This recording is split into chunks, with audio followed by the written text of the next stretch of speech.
Let's now look at the study for the day. Don't take the markets for granted.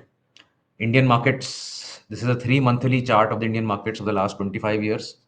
And barring the GFC and COVID, it is virtually smooth selling all the way. Last 25 years, you would say it is just a very smooth selling. If you bought here and you were holding, you would have made, whatever, 25 times on Nifty itself. So it looks very easy when you look back. But can the next 25 years be like this or not? Nobody really knows. So we can draw trend lines and say, okay, this is the trajectory on a log chart, and by 2047 we will be here at 3 lakh Nifty if we go along this path. So if we take market for granted, we are going towards 300,000 in terms of Nifty by 2047, or maybe somewhere near that, 2050 perhaps. But is this, you know, can you believe this thesis or not? Is the question. So let's see what happened in other countries. And I am not at all saying that we will go the same way, but we must learn from other examples that have existed. China has been, the growth engine of the world for many decades. And it is not that China stopped growing in 2006 or in 2008, but the stock market stopped growing.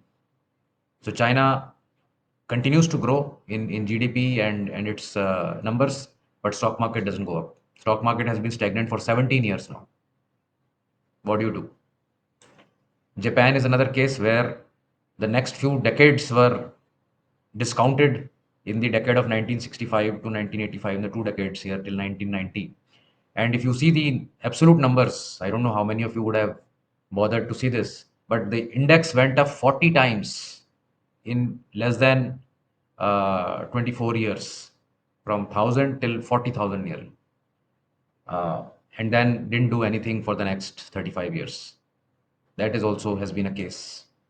Even in the US markets, US S&P 500 hit a high in the year 2000 and did not take it out till 2013.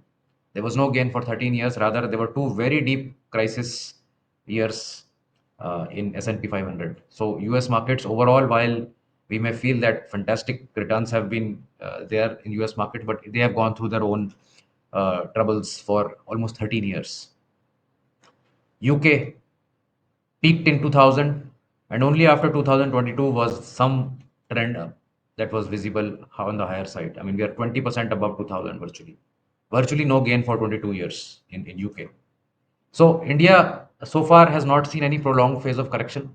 The worst case scenario that we've seen is in Harshad Mehta period, where almost a decade was lost on the index front in terms of not making a new high, sustainable new high. There was one peak here, but did not really move in a different trend before 2003, 2004, after 1992. So we did have a 12-year sort of a period, but since then we've had very short, deep but short crisis whenever we've had, and that has been the trend going on for some time. So we are on a solid growth trajectory. There is no doubt about it, and so was China at one point of time. So that should not make us overconfident or over reliant on that our calculator has to work for the next 25 years, SIP calculator or my goal target. What if the market doesn't want to go with your calculation?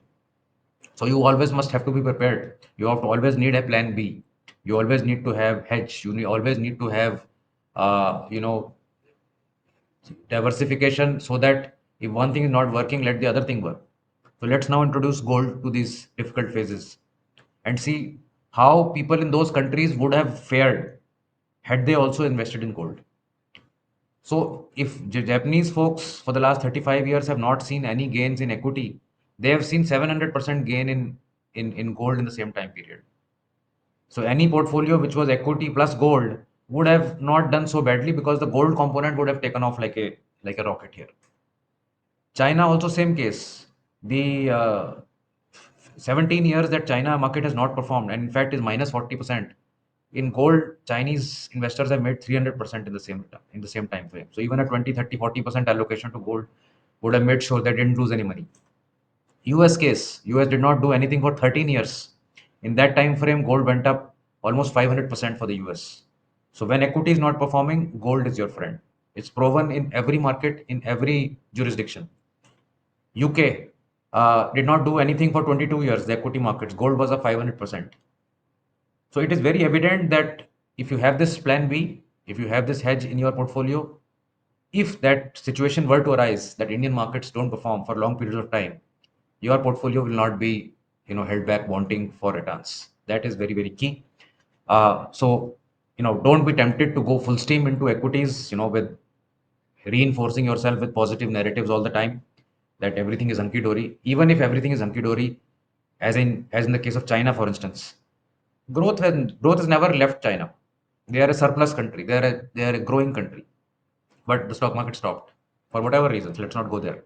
So it's always better to have appropriate as asset allocation and be prepared for all kind of situation. The only question to be asked is whether your portfolio is prepared or not. I have been preparing you for the last, I think, 8 years on this. I hope you've prepared. I hope some learnings have passed through these videos to you, and let me know in the comments if it has. Thank you so much for watching this, and I'll see you in the next video. Thanks. Bye.